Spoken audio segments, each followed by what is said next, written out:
Assalamualaikum warahmatullahi wabarakatuh. Baik anak-anak, hari ini kita bertemu lagi dengan pelajaran prakarya tentunya masih dengan Pak Fadil.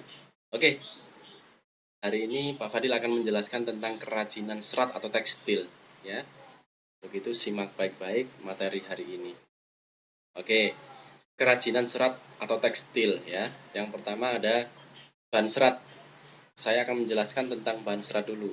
Bahan serat adalah suatu jenis bahan berupa potongan-potongan komponen yang membentuk jaringan memanjang yang utuh yang dihasilkan dari serat. Baik, sebelum ke selanjutnya, silahkan anak-anak menyiapkan buku tulis beserta dengan ballpoint untuk mencatat apa yang disampaikan Pak Fadil hari ini. Baik, sekarang Pak Fadil akan menjelaskan tentang macam-macam jenis serat alami. Yang pertama ada serat kapas atau disebut dengan kain katun ya. Oke, bahan yang satu ini tentunya berasal dari tanaman kapas. Kalau tanaman kapas itu berasal dari pohon randu. Yang mana serat ini memiliki banyak karakter. Yang pertama adalah bahannya terasa dingin ketika dipakai, kemudian sedikit kaku, mudah kusut, dan menyerap keringat, serta rentan terhadap jamur.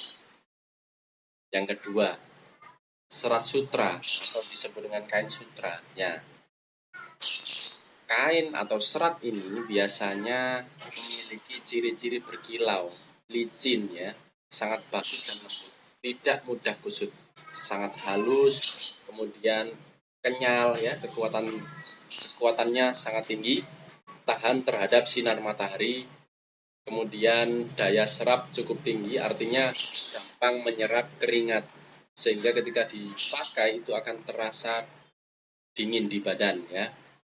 Nah, serat yang dihasilkan dari kepompong ini, kepompong serat sutra disebut dengan filamen. Jadi ketika nanti ada soal tentang kepompong atau serat yang dihasilkan dari kepompong disebut filamen. Baik, untuk yang ketiga ini adalah serat wol. Ayo, serat wol ini biasanya dihasilkan dari hewan, yaitu hewan domba ya. Ciri-cirinya yaitu agak kuat, tidak berkilau, keriting, kenyal ya, dan merupakan tahan panas ya, bahan yang tahan panas, tahan terhadap jamur. Nah, di Indonesia ini untuk yang penghasil bulu domba yang sangat terkenal di Indonesia adalah Tapos Indramayu. Ingat-ingat, daerahnya namanya Tapos Indramayu. Baik, Pak Fadil akan menjelaskan slide selanjutnya. Nah, serat dari tumbuhan dibedakan menjadi 4 macam ya. Yang pertama, serat dari batang. Biasanya serat ini dihasilkan dari batang ya. Kemudian ada serat dari daun, kemudian serat dari biji, dan keempat adalah serat dari buah. Berikutnya, fungsi kerajinan bahan serat atau tekstil. Fungsi benda pakai. Yang pertama adalah fungsi benda pakai, di mana kerajinan yang dibuat berdasarkan tujuan untuk digunakan sebagai kebutuhan sehari-hari.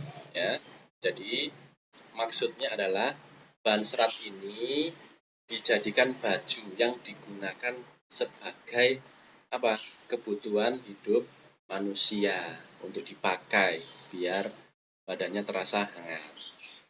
Yang kedua adalah fungsi penghias. Kerajinan yang dibuat semata-mata hanya sebagai hiasan saja atau sebuah pajangan dalam suatu ruangan dan tidak memiliki makna tertentu selain sebagai penghias atau memperindah saja. Yang ketiga ya, fungsi kelengkapan ritual. Kerajinan yang mengandung simbol-simbol tertentu dan berfungsi sebagai benda magis atau berkaitan dengan kepercayaan dan spiritual. Kemudian ada yang keempat adalah fungsi simbolik. Kerajinan tekstil tradisional selain sebagai hiasan juga melambangkan hal-hal yang berhubungan dengan nilai spiritual atau keagamaan biasanya ya. Hampir sama dengan fungsi yang ketiga yaitu fungsi kelengkapan ritual. Berikutnya, untuk pengolahan bahan serat atau tekstil, yang pertama adalah pemintalan benang atau spinning, yaitu proses di mana kapas dipintal atau digulung menjadi benang. Nomor 2 adalah penggulungan benang. Yang ketiga, pencelupan warna, ya. 4, penenunan benang menjadi kain. Proses produksi kerajinan bahan serat. Teknik dasar kerajinan tekstil adalah segala cara yang digunakan untuk membentuk atau mengolah bahan tekstil. Ya. Adapun teknik yang digunakan sangat beragam. Yang pertama, yaitu teknik tenun atau menenun. Ya. Kemudian 2, menjahit. 3, mengikat. 4, membatik. 5, tapestri. Oke, untuk slide selanjutnya yaitu produk dan proses kerajinan bahan serat. Memiliki adapun syarat-syarat perancangan benda kerajinan sebagai berikut. Yang pertama adalah utility atau kegunaan, di mana benda kerajinan harus dapat digunakan sesuai dengan fungsi dan kebutuhannya. Yang kedua adalah comfortable atau nyaman. Artinya benda kerajinan harus menyenangkan dan memberi kenyamanan bagi pemakainya. Artinya tidak mengganggu pada saat pemakaian benda tersebut. Yang ketiga adalah luas atau keluasan atau flexibility. Benda kerajinan harus memiliki keserasian antara bentuk dan wujud benda dengan nilai gunanya. Yang keempat, safety atau aman. Benda kerajinan tidak boleh membahayakan pemakainya. Ya. Nomor 5, keindahan estetik. Benda kerajinan harus mempunyai daya tarik yang lebih, sehingga ketika dipakai itu akan mengeluarkan nilai-nilai estetik. Nah, yang berikutnya adalah kemasan produk kerajinan bahan serat. Apa itu kemasan? Kemasan adalah penyajian sebuah produk kerajinan. Ya, kemasan adalah penyajian sebuah produk kerajinan. Nah, kalau dilihat dari fungsinya, kemasan memiliki 4 fungsi utama, yaitu 1, untuk menjual produk, ya. 2, melindungi produk. 3, memudahkan penggunaan produk. 4, dan memperindah penampilan produk. Nah, baik anak-anak, setelah apa yang disampaikan Pak Fadil tadi, sekarang tugas hari ini adalah yang pertama, carilah informasi tentang teknik pengolahan bahan tekstil di bawah ini. Kemudian di buku maupun internet ya, mulai dari pengertian sampai macam-macamnya. Nah, poin-poinnya adalah menenun, menjahit, mengikat, membatik, dan tapestri. Silakan dicari di internet ataupun buku semua informasi tentang kelima poin tersebut. Yang B, buatlah peta konsep. Jadi, tulislah keterangan tersebut pada media kertas gambar A3.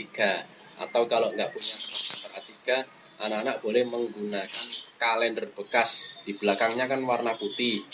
Nah, di situ anak-anak bisa membuat peta konsep di situ. Dan jangan lupa dihias serta diwarna agar terlihat lebih menarik. C, fotolah proses pengerjaan pembuatan peta konsep. Kemudian hasil peta konsep dan selfie sambil membawa peta konsep. Foto tersebut kemudian dijadikan kolase dan dikirim di grup ini. Maksimal pengumpulan hari Sabtu jam 12 siang.